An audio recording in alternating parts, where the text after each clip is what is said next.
Act 1. The Visionary and the Girl. In the early 20th century, the world was a tapestry of strange ideas, a blend of old-world mysticism and new-world science. In this era lived a man as peculiar as the times themselves, Carl Tanzler. Born in Germany in 1877, Tanzler was an intelligent but deeply eccentric man. He was a wanderer, a jack-of-all-trades who claimed to be a doctor, an inventor, and a visionary. From a young age, Tanzler was haunted by a specific, recurring vision. He claimed that the spirit of his royal ancestor, Countess Anna Constantia von Cosel, would appear to him. In these visions, she would show him the face of a beautiful, dark-haired woman. A woman he was told was his one true, destined love. This vision became the compass for his entire life, a romantic and obsessive quest that would eventually lead him down a path of unimaginable horror. After years of drifting through Australia and Europe, Tanzler immigrated to the United States in 1926. He abandoned his wife and children and, using the more aristocratic-sounding name Count Carl von Cosel, he eventually settled in Key West, Florida. The island city, known for its humid climate and transient population, was a fitting home for a man like Tanzler. In 1930, he found a job as a radiology technologist at the U.S. Marine Hospital. It was here, in this sterile, scientific environment, that his lifelong mystical obsession would finally collide with reality. In April 1930, a young woman named Maria Elena Hoyos was brought to the hospital. She was a beautiful, 21-year-old Cuban-American woman, known for her striking dark hair and vibrant spirit. But beneath her beauty, a deadly disease was consuming her: tuberculosis. In the 1930s, the consumption, as it was known, was a virtual death sentence. There was no cure, and patients were often sent to sanatoriums to simply waste away. When Carl Tanzler, now in his 50s, laid his eyes on Elena Hoyos for the first time, he was thunderstruck. There, in the fragile, dying patient before him, he saw her, the face from his visions, the dark-haired woman the Countess had promised him. He was instantly and completely obsessed. He believed it was his destiny not just to love her, but to save her from the incurable disease that gripped her. Act 2. The Obsessive Doctor. From that moment on, Elena Hoyos became the singular focus of Carl Tanzler's existence. He disregarded hospital protocols and took over her treatment completely. Though he was only a radiology technician, he presented himself to the Hoyos family as a learned doctor with special knowledge. The family, devoutly Catholic and desperate for any sliver of hope, cautiously accepted his help. They were a poor family, and the attention from this seemingly distinguished European count was something they could not afford to refuse. Tanzler's methods were unconventional and bizarre. He began administering his own homemade tonics and elixirs, strange concoctions of herbs and medicines. He used hospital equipment, including an X-ray machine and electrical devices, to conduct strange experiments on Elena, claiming they were revolutionary treatments. He would bring this equipment to the Hoyos family home, turning their humble house into his private laboratory.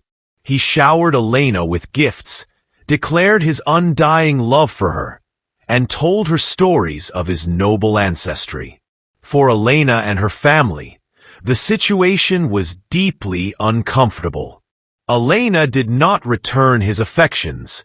She was a young woman facing death, and this old, obsessive man was a source of confusion and unease. But they were in a desperate situation. Tanzler was their only hope, however strange. He was a constant presence, his obsession growing more intense with each passing day as Elena's health continued to decline. He was not just trying to cure her body. He was trying to possess her soul, to force reality to bend to the will of his decades-old vision. But tuberculosis is not a disease that can be defeated by sheer will or obsessive love. Despite all of Tanzler's strange machines and homemade potions, the inevitable happened. Act 3. A Promise Beyond the Grave. On October 25, 1931, Maria Elena Milagro de Hoyos succumbed to her illness. She was 22 years old. The Hoyos family was devastated, their faint hopes shattered. For Carl Tanzler, however, Elena's death was not an end, but a transformation of his obsession. His grief was dramatic, theatrical, and deeply unsettling to the grieving family. He insisted on paying for her funeral, an elaborate and expensive affair that the Hoyos family could never have afforded. He hired a mortician to embalm her body and prepare it for a grand viewing. At the funeral, witnesses described Tanzler's behavior as possessive and strange.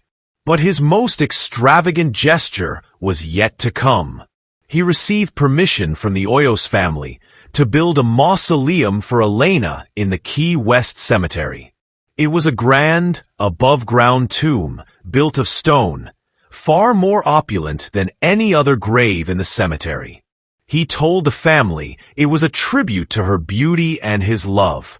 What he didn't tell them was that he had commissioned the mausoleum with only one key, a key that he kept for himself.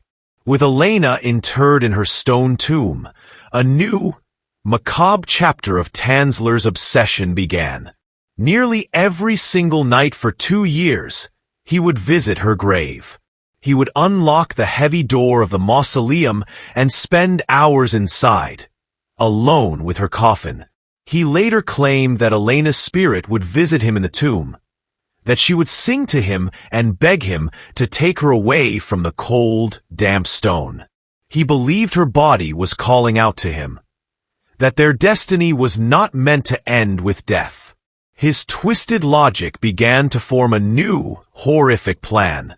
He had promised Elena he would never leave her, and he was about to fulfill that promise in the most ghastly way imaginable.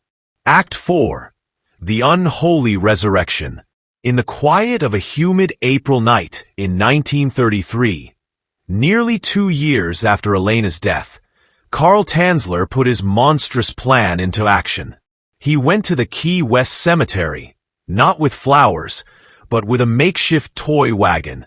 He unlocked the mausoleum, opened Elena's casket, and removed her decomposing body. He placed her remains in the wagon, covered them with a blanket, and wheeled his long-lost love through the darkened streets of Key West back to his home. What he brought home was not the beautiful young woman he remembered. It was a corpse that had been ravaged by 2 years of decay in a humid, tropical climate. But for Tanzler, this was merely a technical problem, a vessel that needed to be restored. And so began his ultimate project, the horrifying reconstruction of Elena Hoyos. Working in a secret workshop he had prepared, he embarked on a 7-year-long effort to halt and reverse the process of decay. This was not a work of science. It was a work of macabre art. He painstakingly wired her skeleton back together, piece by piece, using coat hangers and piano wire to give it form.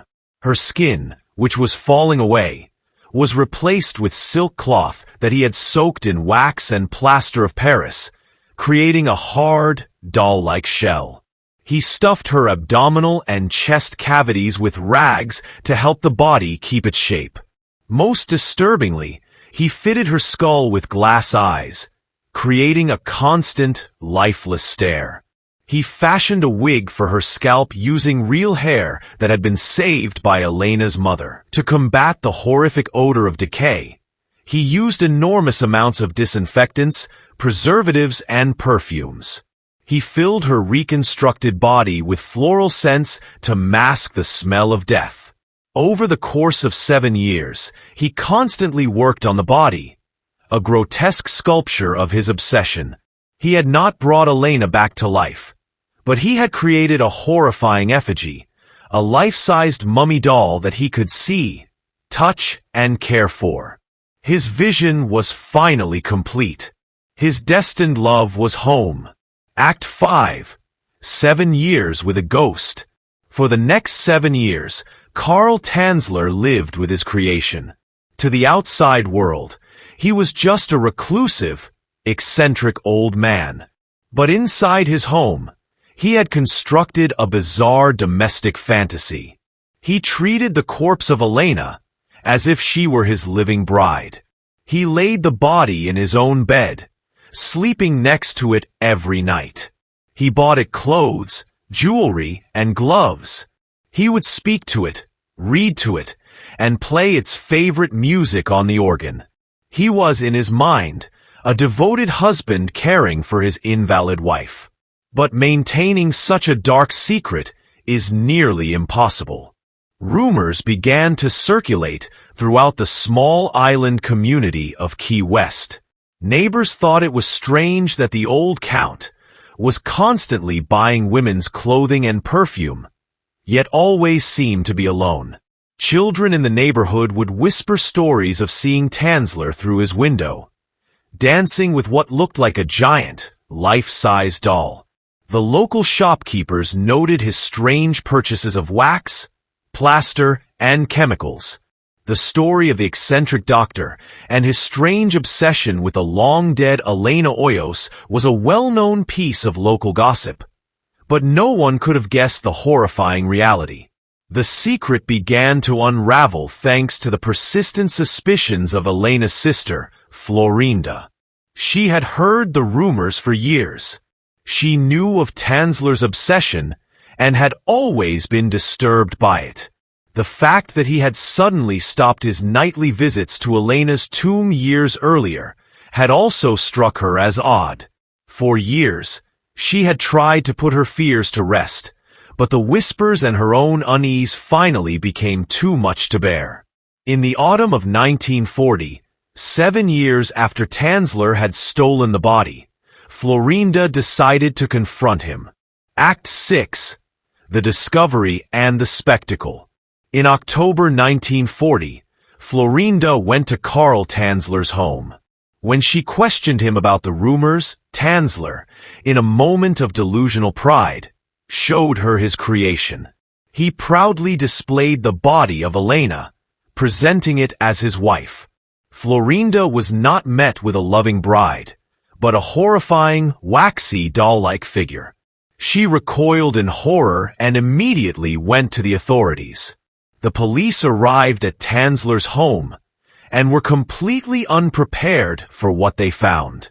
There, lying in a bed, adorned with a wedding dress, was the mummified corpse of Elena Hoyos.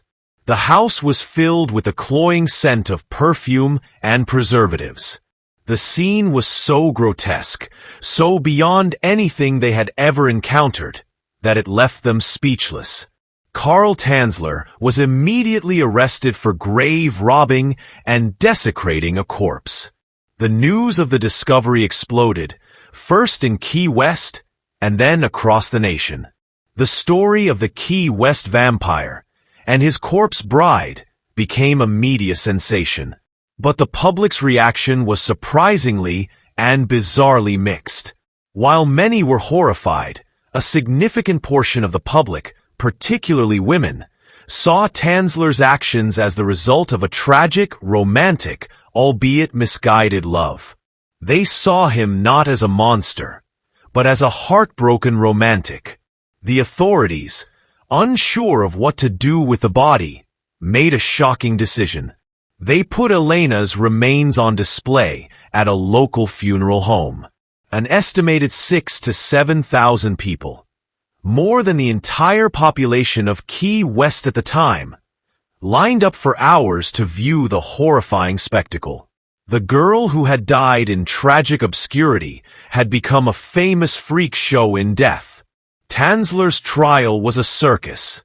He was examined by psychiatrists, who declared him mentally competent to stand trial. However, his defense was simple and shocking. The statute of limitations for the crime of grave robbing had expired years ago. There was no law against sleeping with a corpse. Legally, the prosecution had no case. Carl Tanzler, the man who had stolen a body and lived with it for 7 years, was allowed to walk free. Act 7. A Legacy of Obsession.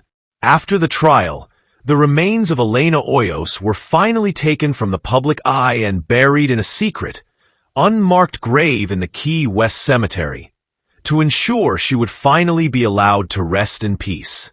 Carl Tanzler, now infamous, moved to Pasco County in Central Florida. Though he was separated from Elena's body, his obsession never waned. He spent his remaining years writing his autobiography and working on a new project, creating a life-sized effigy of Elena, this time using a death mask he had created from her corpse during the public viewing. He lived with this new doll until his death in 1952.